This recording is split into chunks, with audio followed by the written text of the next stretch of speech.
Hey everybody, it's Jason from the Texas Gun Vault, and today I want to come to you with a video about what I have learned when it comes to stock options when you SBR an LWRC SMG 45. This is one of my latest SBRs, and I have learned a lot about the different stock options. And I want to make a video to help anyone out there who's thinking about SBRing one of these things, or maybe you have SBR'd this and just are curious about what options do you have and what might be the best option for you. When you buy one of these pistols, many of them are going to come with this SB tactical brace. It does look like an HK, UMP, or B&T APC stock, but it is a brace, and that makes the gun legally a pistol.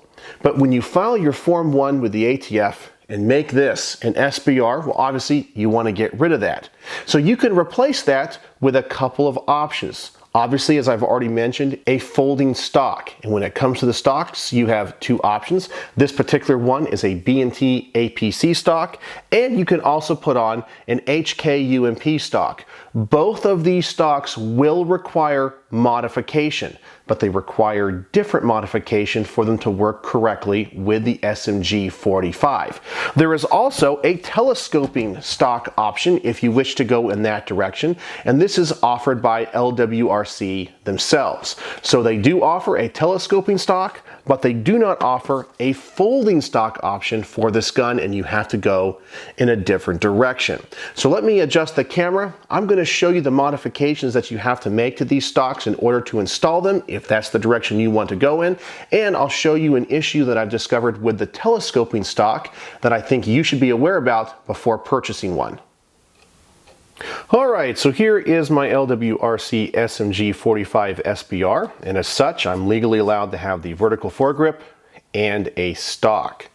Now, the setup that I currently have has all B&T accessories on it, so the vertical foregrip is B&T and the stock is B&T. I actually found these to be the easiest ones to install. Now, I discovered all of this information because when I SBR'd it, obviously, I needed to get rid of the SB tactical brace. I looked online and I saw the options that I had. The first way that I went was with this B&T stock, but I discovered something, that when you install this stock, you have to drill out the hole a couple of sizes where the pin is going to go through. This stock is originally designed for the APC series of guns from B&T, and it uses a much smaller threaded screw. The screw that comes on the SMG 45 is much thicker. You can force it through, and that was the actual issue that I had. Everyone said you can simply just screw it on. So when I tried to screw it on to this particular adapter in the back, I actually damaged the screw. I cross-threaded it, and so right now this is really just holding the stock on, and it is not working correctly. I had to order another end plate to install this stock. So what I had to do is drill out that hole, as I said, just a couple of sizes. So the stock did have to be modified. Now, an advantage to the B&T stock is that it provides you with exactly the same length of pull as the SB tactical brace. It's a little bit shorter than the HK UMP stock. The other advantage to this stock is the fact that both of these items here have the same size button here in the back, and that this little ledge is very small and fits around the SMG 45's end plate. So as you can see right there, it's very small. You don't have to modify that in any way. Now, a lot of people like the look and the length of pull of the HK UMP stock. This is going to give you approximately 1 inch longer length of pull. Some people like the look of that, especially because this gun kind of reminds people of a UMP 45.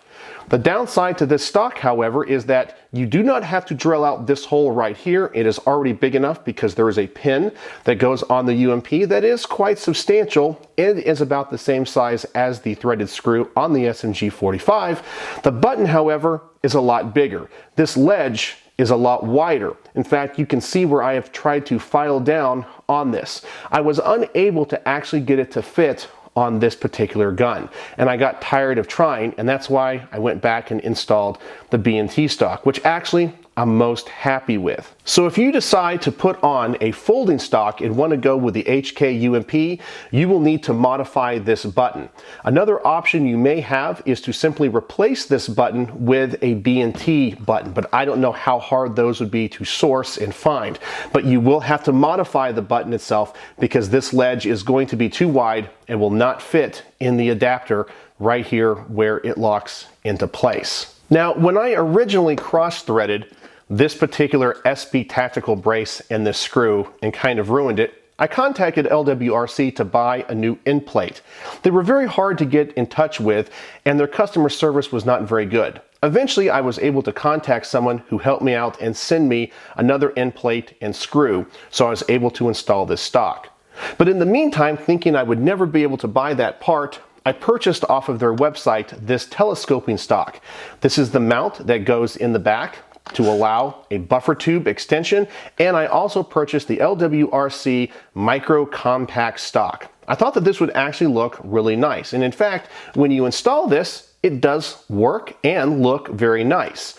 I think I like the folding stock a little bit more, but I believe this is aesthetically very pleasing, and also everything on this would be LWRC if you want to be OCD like that. However, there is a huge downside to this adapter, and that is when you install this adapter, there is something with this receiver that is not machined correctly, and that I believe this receiver is a little bit too wide. And when you put on the lower receiver, it is an extremely tight fit. Some people complain that you cannot use the push pins in the front or the back. My rear push pin worked, but my front pin was in there so tight I always had to hammer it out. It just did not feel right. I thought about maybe taking a Dremel tool and removing some metal in here. I decided against it because I didn't want to damage it at all, but it did work, but it was extremely tight, and if I ever had to field strip the gun at a range, it would be impossible without tools, and I was not a fan of that. I went online to their website to see if maybe this was a faulty end plate, and it turned out that there were a lot of people in their review section that mentioned they had the same problem. So when LWRC manufactured this, this is going to be a little bit out of spec. It may work for you, it might not work for you, and you may need to modify it by removing some metal in here. You can also remove some metal from the lower receiver, but I would not recommend that at all. I would want to keep that as stock as possible so you can always go back to either the brace or some type of folding stock. So if you did need to modify it, you would have to take a Dremel tool down in this area where for some reason it is machined to be a little bit wider. In fact, when I compare these two, I can see that these two parts on both sides are parallel all the way to the back of the adapter. This one, it gets wider for some reason. I'm not really sure why they machined it that way and would continue to sell them when there is a known problem with them. But it will work. It will just require some fitting, and you might have problems with the takedown pins. Personally, I think the easiest way to go if you're going to SBR this is to purchase the B&T stock, simply because drilling out that hole is a lot easier than having to file down this particular button. I think the downside to the B&T stock on this is that it is a little bit shorter length of pull. It's not uncomfortable, but you do get 1 extra inch here. But if you care, it is the same length of pull as the pistol brace. I will say probably the most comfortable one is the telescoping stock, but as I mentioned, we have the problem with the lower receiver and the takedown pins. So there you go. That is what I chose to do, and that is all of the information that I found out when it comes to adding a stock to your LWRC SMG 45, the options you have, and what you have to do to make this work. I really wish that LWRC would offer a folding stock just made from their company, designed specifically for their gun, but they do not offer that at this time. So there you go. I hope this is a video that will help people in the future, and I'm hoping that this knowledge helps anyone that might be interested in purchasing this gun make decisions on what they want to do with their SMG 45. All right, so let me know if this helped in the comment section below, and I look forward to seeing what you guys have to say and what you think about what I discovered. So as always, thanks for watching.